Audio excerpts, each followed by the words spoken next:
Assalamualaikum warahmatullahi wabarakatuh. Bismillahirrahmanirrahim. Segala puji bagi Allah, Tuhan semesta alam.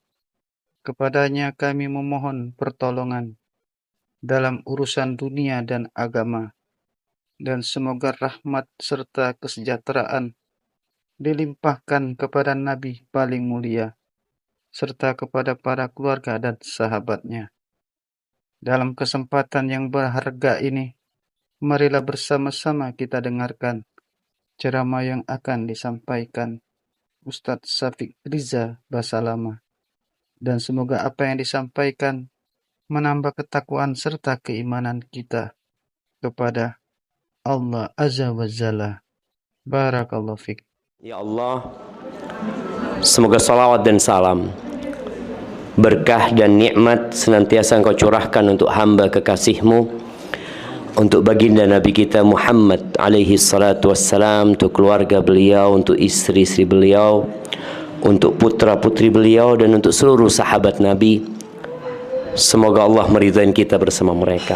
Amma ba'd, ketika Nabi SAW berada di kota Madinah, ya, setelah 13 tahun di kota Mekah, ya,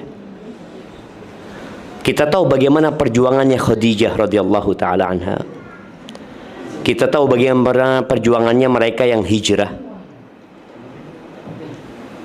yang akhirnya mereka kehilangan semua hartanya. Rumah ditinggal, ya, pekerjaan ditinggal. Sebagian sahabat itu tidur di masjid, gak punya rumah. Kira-kira 80 sahabat tidur di masjid. Sebagian dititipkan ke sahabat-sahabat. Mereka ada perang Badar, mereka ada perang Uhud. Kemudian Allah turunkan kepada mereka sebuah ayat di surat Al-Baqarah. InsyaAllah ayat 214, kalau anda nggak salah, mungkin 214 atau 24, nanti bisa dilihat, ya. Allah mengatakan, am hasibtum an tadkhulul jannah. Kata Allah, kalian ngira kalian bisa masuk surga?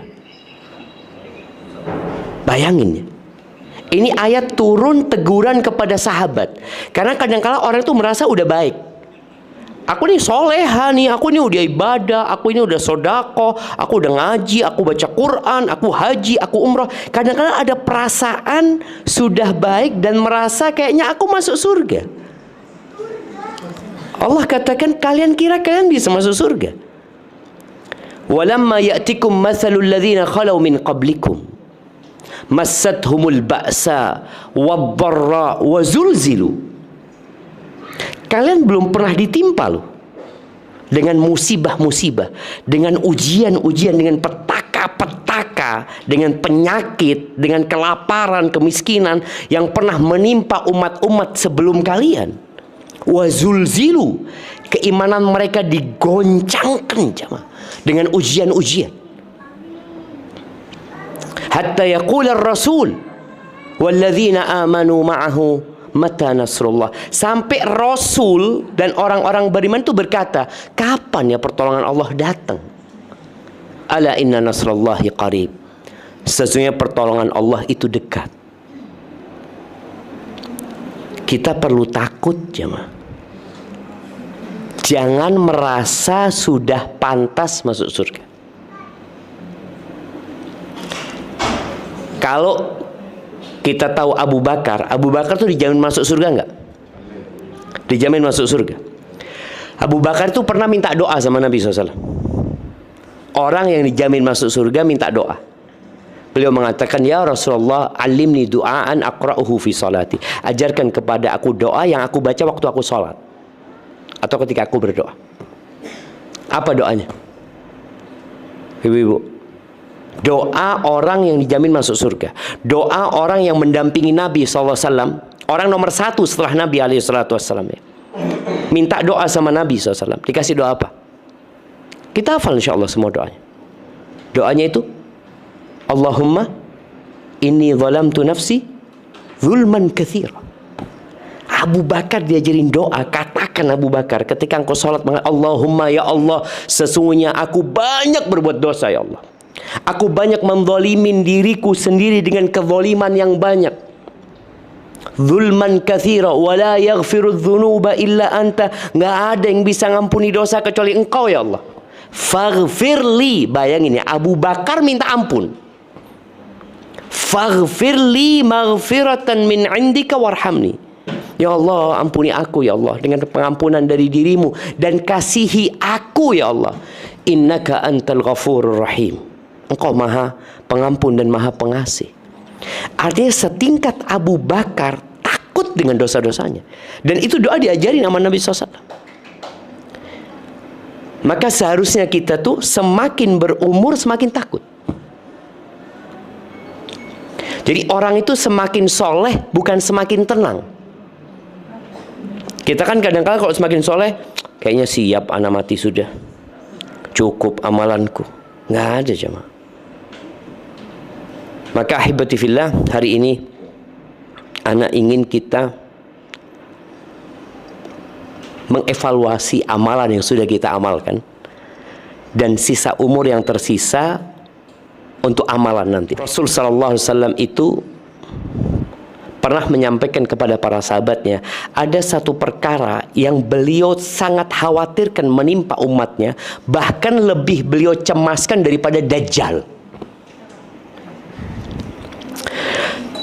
Beliau mengatakan, ala ukhbirukum bima huwa akhwafu alaikum indi minal masih Dajjal. Kalian mau nggak aku kasih tahu tentang satu perkara yang lebih aku takutkan? Jadi di sisiku itu lebih menakutkan menimpa kalian daripada Dajjal. Padahal setiap sholat doa kita, Allahumma inni a'udzubika min adzabil qabr wa min adzabi jahannam wa min fitnatil mahya wal mamat wa min syarri fitnatil masihid dajjal. Tiap sholat kita dianjurkan baca doa itu. Ternyata ada satu perkara yang lebih menakutkan buat Nabi SAW. Mungkin buat kita remeh, tapi buat Nabi lebih menakutkan daripada Dajjal. Apa kata Nabi SAW ketika sahabat mengatakan, bala ya Rasulullah sallallahu alaihi wasallam, qala syirkul khafi. Yang lebih menakutkan daripada Dajjal itu syirik yang tersembunyi. Tidak kerasa kalau kita melakukan kesyirikan. Kalau syirik yang nyata, menyembah berhala, menyembah patung, ya kita na'udzubillah. Tapi syirik khafi ini seperti apa? Kata Nabi SAW, yaqumur rajul fayusalli. Ada orang yang sholat. Ini contoh. Fayuzayyin salatahu lima yarahu lima yara min nadharir rajuli. Orang ini sholat karena ada yang lihat, akhirnya dia memperindah sholatnya. Jadi berapa banyak ibadah yang kita lakukan sebenarnya bukan untuk Allah Azza wa Jalla. Sekarang nih kita udah hijrah. Ya kalau kita lihat zaman dulu, jarang kita lihat emak-emak pakai kerudung. Bahkan istrinya ustadz pun nggak pakai kerudung zaman dulu. Jida-jida kita pakai apa? Pakai kebaya yang transparan ya, yang kemudian tali BH-nya kelihatan. Iya, artinya itu biasa gitu loh. Itu biasa. Padahal ini orang-orang ya muslimat gitu. Dan aneh kalau ngelihat foto-foto lama, aneh ngelihat anak punya jida, aneh ngelihat anak punya amati, ya Allah pakaiannya kayak gini mereka dulu ya. Sekarang udah nggak ada, alhamdulillah. Anda bersyukur sama Allah Azza wa Jalla. Tapi ada hal yang lebih menakutkan dari itu sebenarnya. Jangan-jangan kita beramal selama ini ternyata nggak diterima sama Allah Azza wa Jalla. Nabi Ibrahim itu habis bangun Ka'bah apa doanya? Nabi Ibrahim bangun Ka'bah. Doanya apa? Rabbana taqabbal minna innaka antas sami'ul alim. Ya Allah, terimalah dari kami. Ya Allah, terimalah dari kami. Nabi minta supaya diterima. Nggak ada perasaan, oh insya Allah diterima sama Allah.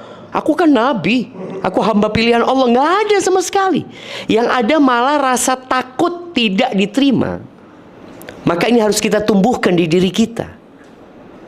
Yang sudah punya amal soleh, jangan pernah meremehkan orang lain. Karena kadang-kadang kita ngelihat ada orang mungkin ya berbuat dosa. Kita ngelihat orang ini, ya Allah, kok nggak benar-benar nih orangnya. Udah umur, udah tua, tetap aja berbuat dosa kayak gitu. Jangan loh. Seharusnya tatkala kita melihat orang lain belum dapat hidayah, apa yang kita lakukan? Doakan dia. Doakan dia. Kadzalika kuntum min qabl famanallahu alaikum. Allah mengingatkan para sahabatnya, kalian dulu juga sesat. Sama. Terus Allah kasih hidayah sama kalian gitu loh. Jadi kita sama semuanya dulu sesat loh jemaah. Oh enggak, Ustaz, ana dari kecil sudah. Enggak ada. Sampai Allah Azza wa Jalla mengatakan dalam hadis qudsi, ya ibadi kulluhukum dhallun illa man hadaitu. Wahai hamba-hamba, kalian semua tersesat kecuali orang yang aku kasih hidayah. Fastahduni, mintalah hidayah kepada aku. Aku kasih hidayah kepada kalian. Maka kita nggak boleh berhenti doa ihdinas siratal mustaqim. Tadi pagi kita baca sholat subuh.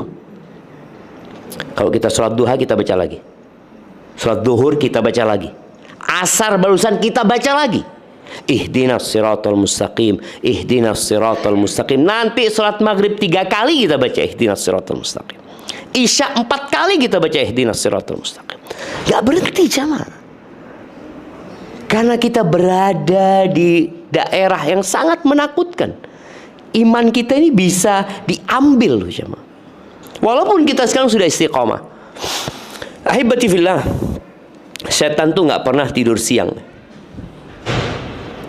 Maka agar kita dapat ikhlas dalam beramal ya, yang sudah beramal.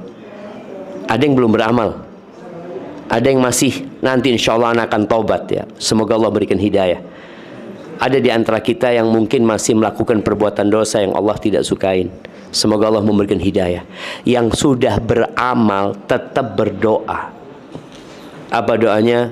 Ya muqallibal qulub, tsabbit qalbi ala dinik. Wahai yang membolak-balikkan hati, tetapkan hatiku di atas agamamu.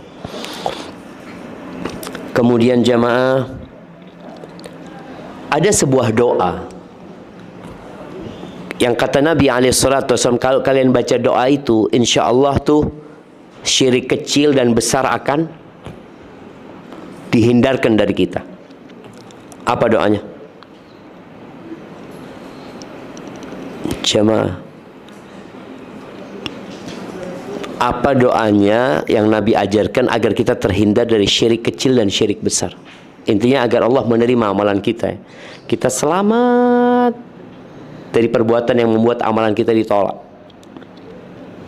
Doanya, Allahumma inni a'udzubika an usyrika bika wa ana a'lamu wa astaghfiruka lima la a'lamu. Ya Allah, aku berlindung kepadamu. Jangan sampai aku ini melakukan kesyirikan yang aku ketahui. Dan aku memohon ampun kepadamu dari melakukan kesyirikan yang aku nggak sadari. Minta terus. Dan doa ini diajarkan kepada para sahabat yang mereka orang-orang pilihan, apalagi kayak kita. Makanya di antara doanya Umar bin Khattab radhiyallahu anhu, beliau mengatakan, Allahumma ja'al amali kullahu salihan. Ya Allah, jadikan semua amalku soleh ya Allah. Waj'alhu liwajhika khalisan. Jadikan amalan ini murni hanya untukmu ya Allah. Wala taj'al li ahadin fihi syai'an. Jangan sampai ada sesuatu selain engkau di dalam amalanku itu. Karena Allah itu paling tidak butuh dengan sekutu. Allah yang menciptakan langit dan bumi ini. Allah yang memberikan rizki kepada kita. Semuanya dari Allah. Kok tahu-tahu kita beramal bukan untuk Allah gitu loh. Kita sisipkan selain Allah. Kita ingin dipuji orang, disanjung orang. Kata Allah Azza wa Jalla dalam sebuah hadis qudsi, Ana kata Allah, aghna syuraka anisyirk. Aku adalah yang paling tidak butuh dengan sekutu. Man amila amalan asyraka fihi ma'i ghairi taraktuhu wa syirkahu. Barang siapa yang beramal kemudian dia sisipkan dalam amalan itu selain aku, maka aku tinggalkan dia dengan yang dia sekutukan aku dengannya. Maka yang pertama, usahakan kita tidak berhenti berdoa. Apalagi di akhir Jumat nih, waktu mustajabnya doa. Yang kedua, menyembunyikan amalan. Jadi kita perlu punya amalan, ibu-ibu yang suaminya nggak tahu, anak-anaknya nggak tahu, pembantunya nggak tahu, hanya dia sama Allah yang tahu. Mungkin? Apa nggak mungkin? Sedekah? Mungkin. Sholat malam. Sholat malam. Makanya Nabi SAW mengatakan rahimallahu rajulan. Allah merahmati seorang suami. Qama minal laili fasalla. Suami ini sholat malam, tapi dia nggak bangunkan istrinya. Dia sholat sendiri. Dia sholat 2 rakaat, mungkin dia sholat 11 rakaat. Selesai sholat baru dia bangunkan istrinya. Jadi istrinya nggak tahu apa yang dikerjakan sama suaminya. Kalau istrinya nggak mau bangun, dicipratin air ya. Bagaimana dia bangun? Istrinya sholat ketahuan sama suaminya kan? Wa rahimallahu imra'atan qamat minal laili fassalat. Dan Allah merahmati seorang istri yang bangun di malam hari sholat. Dia sholat, nggak bangunkan suaminya. Selesai dia sholat, baru dia bangunkan suaminya. Maka juga buat bapak-bapak ya, kenapa sholat sunnah itu lebih utama di rumah daripada di masjid? Karena kalau di masjid kelihatan orang banyak. Di rumah siapa yang ngelihat? Makanya kadang-kadang kita kalau di masjid tuh sholat lebih semangat, karena semua pada sholli. Sholli juga kita. Tapi sampai rumah nggak ada yang sholli. Cuma kita sholli, nggak sholli, nggak sholli kadang-kadang. Maka tolong punya amalan yang tersembunyi. Ada sebuah athar ya, liyakun li ahadikum khib'un min amalin soleh.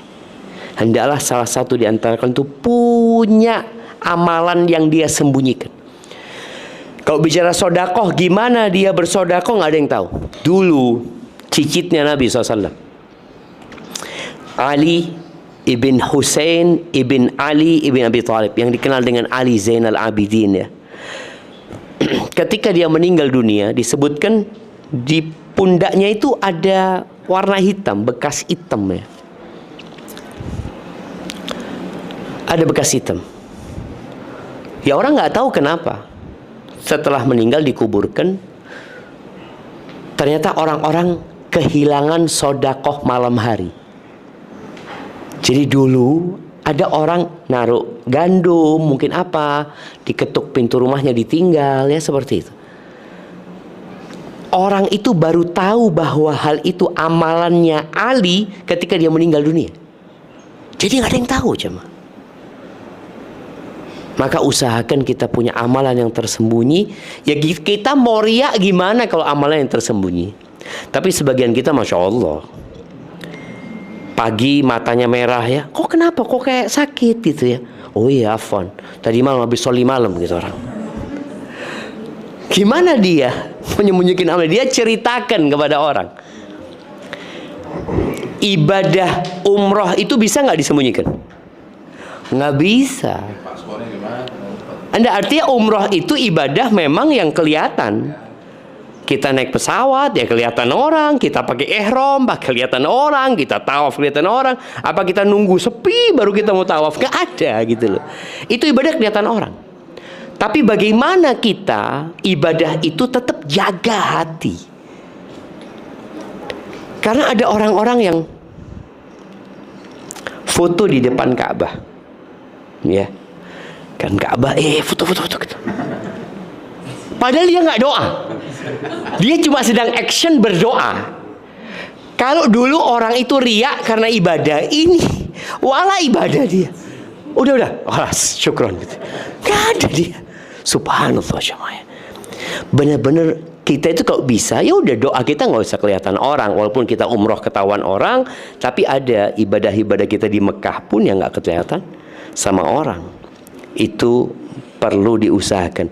Ketika Nabi SAW menyebutkan ada 7 golongan yang akan mendapatkan naungan di padang mahsyar itu, pada hari tidak ada naungan kecuali naungan Allah. Salah satunya siapa?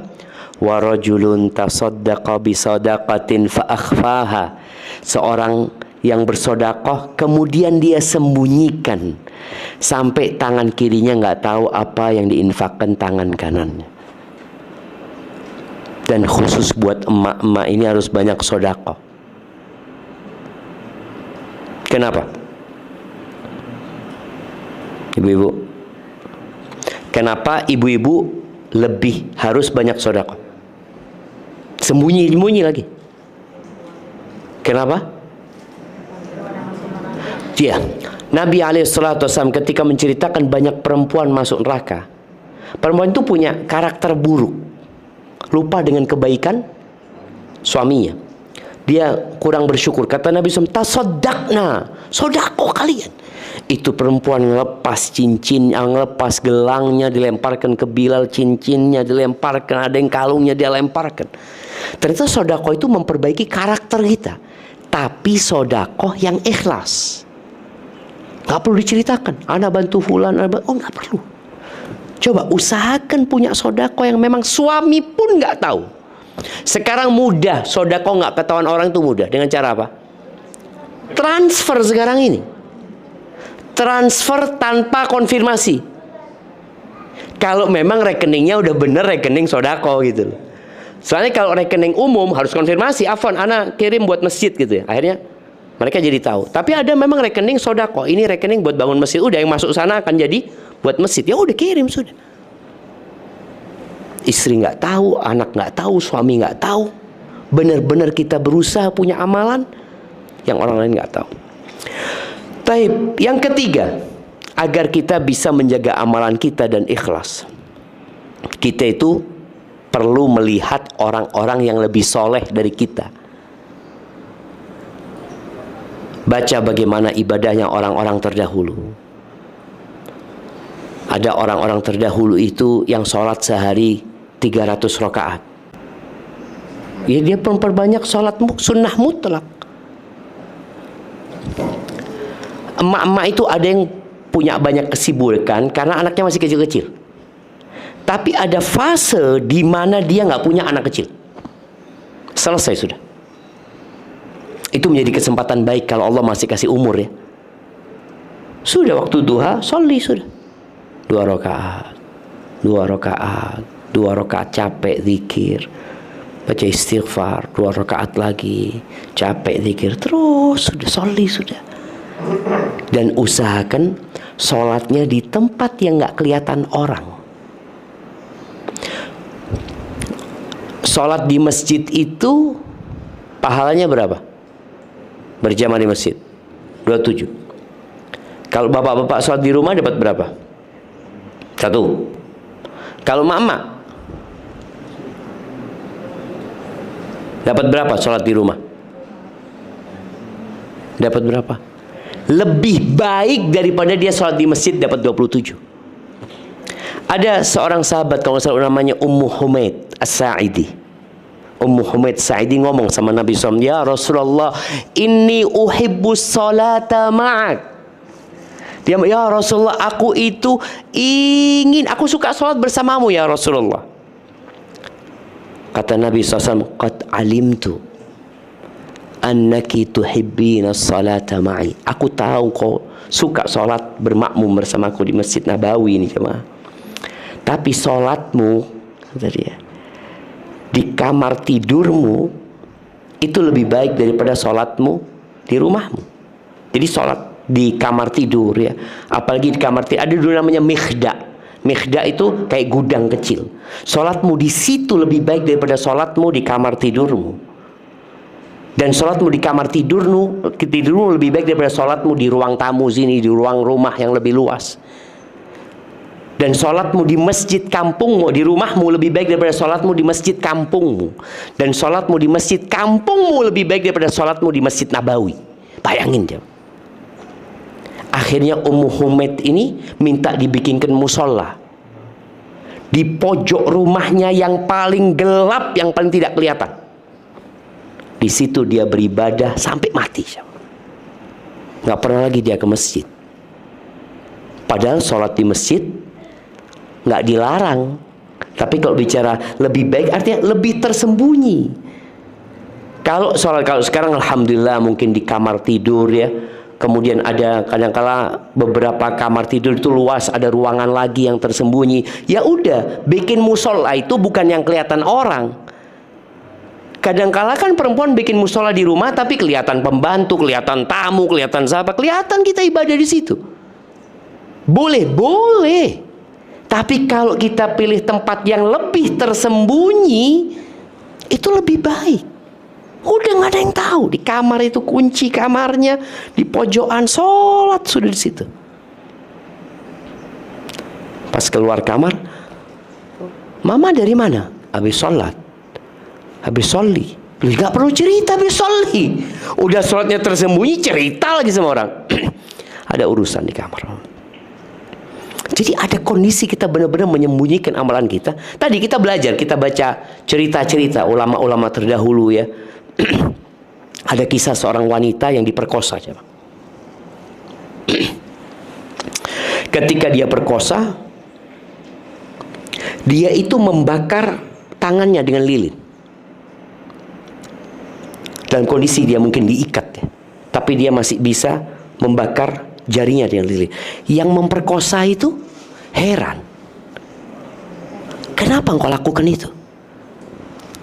Iya, aku takut ketika engkau menggauliku, aku merasakan kenikmatan yang nanti aku diazab sama Allah Azza wa Jalla. Maka biar tanganku ini menjadi saksi juga kalau aku tidak menginginkan ini terjadi, kata dia. Sampai seperti itu. Makanya kita kalau kumpul sama orang-orang yang di bawah kita, kita merasa, oh ana lebih baik dari fulana, ana lebih ahsan dari fulan. Jangan. Baca sejarah, baca kisah-kisah para sahabat bagaimana ibadah mereka. Aisyah itu janda sejak umur 17 tahun. Udah jadi janda. Dia meninggal umur 64 kalau nggak salah, ana lupa ya. Berapa lama dia menjadi janda, jemaah? Dan istri-istri Nabi itu nggak boleh nikah lagi. Aisyah itu ibadahnya, puasanya Aisyah itu puasa dahr. Cuma Idul Fitri dia nggak puasa, Idul Adha dia nggak puasa, Ayam Tasyrik dia nggak puasa, tapi sepanjang tahun dia puasa. Bagaimana menjaga syahwatnya istri Nabi ya. Jadi diuji sama Allah Azza wa Jalla. Dan Aisyah itu kalau punya fulus, dia pernah jual rumah, semua fulusnya disodakohkan sama Aisyah. Maka kalau kita sodakoh merasa sudah banyak, tolong ketika kita merasa sodakoh banyak itu, bandingkan dengan yang kita tinggalkan. Karena hitungan pada hari kiamat itu hitungan persentase. Bagaimana hitungan persentase? Nabi alaihissalatu menyebutkan 1 dirham bisa mengalahkan 100 dinar. 1 dirham bisa mengalahkan 100 dinar. 1 dirham itu ya 1/10 dinar sebenarnya. 1/10 dinar bisa mengalahkan 100 dinar. 100 dinar itu jamaah berapa gram? 425 gram emas. Hampir setengah kilo. Kira-kira sekarang ya 500 juta mungkin lah. 500 juta. Itu bisa dikalahkan dengan yang cuma mungkin 1 juta. Bisa ngalahkan yang 500 juta. Sahabat tanya, "Kaifa ya Rasul?" Gimana ya Rasulullah? Itu orang hanya punya harta 2 dirham. Hartanya cuma 2 dirham. Ketika dia sodakohkan 1 dirham, berapa yang dia sodakohkan? Setengah hartanya aja mah. 50% hartanya. Maka hitungan pada hari kiamat itu bukan dengan jumlahnya. Yang sodakoh nih 100 dinar, 500 juta dia sodakoh, dia punya uang banyak di rumahnya. Dia cuma ngambil sedikit, kemudian dia sodakohkan. Sisanya masih banyak. Makanya kadang-kala kita itu merasa alhamdulillah dulu anak bisa sodako cuma 100.000 Ustaz. Sekarang alhamdulillah bisa sodako 100 juta Ustaz. Waktu dulu 100.000 berapa uangmu? Cuma 500.000. Dia bisa sodako 100.000. Sekarang uangmu berapa? 1 M. Sodakamu berapa? 100 juta. Berarti cuma 10%. Dulu sodakohmu seperti itu jamaah. Jadi kita harus benar-benar ngitung berapa yang kita tinggalkan, berapa yang kita simpan. Maka kalau kita nggak baca sejarah, kita nggak baca orang-orang soleh, kita merasa udah soleh. Maka yang keempat itu kita perlu, ini menjadi penyakit manusia ya. Yang tadi di awal Anda sebutkan, penyakit manusia itu sudah merasa cukup dengan amalannya, puas dengan kesolehannya, dengan bacaan Qur'annya, dengan sholat sunnahnya, dengan puasa sunnahnya, dia merasa puas. Makanya ada seorang wanita yang datang kepada Nabi SAW. Ketika dia mau pulang, Nabi tanya sama perempuan ini, "Adzatu zaujin anti?" Engkau punya suami? Kata dia, iya ya Rasulullah, aku punya suami. Kaifa anti minhu? Gimana sikapmu kepada suamimu? Ini perempuan yang ditanya sama Nabi SAW. Gimana sikapmu kepada suamimu? Qala la aluhu illa ma'ajiztu. Aku tidak pernah menyia-nyiakan dia ya Rasulullah, kecuali yang aku nggak mampu. Jadi dia sangat maksimal memberikan pelayanan kepada suaminya. Ini bahaya jemaah. Apa kata Nabi SAW? Unduri aina anti minhu. Kau perhatikan lagi ya, bagaimana sikapmu kepada suamimu, karena suamimu itu surgamu atau nerakamu.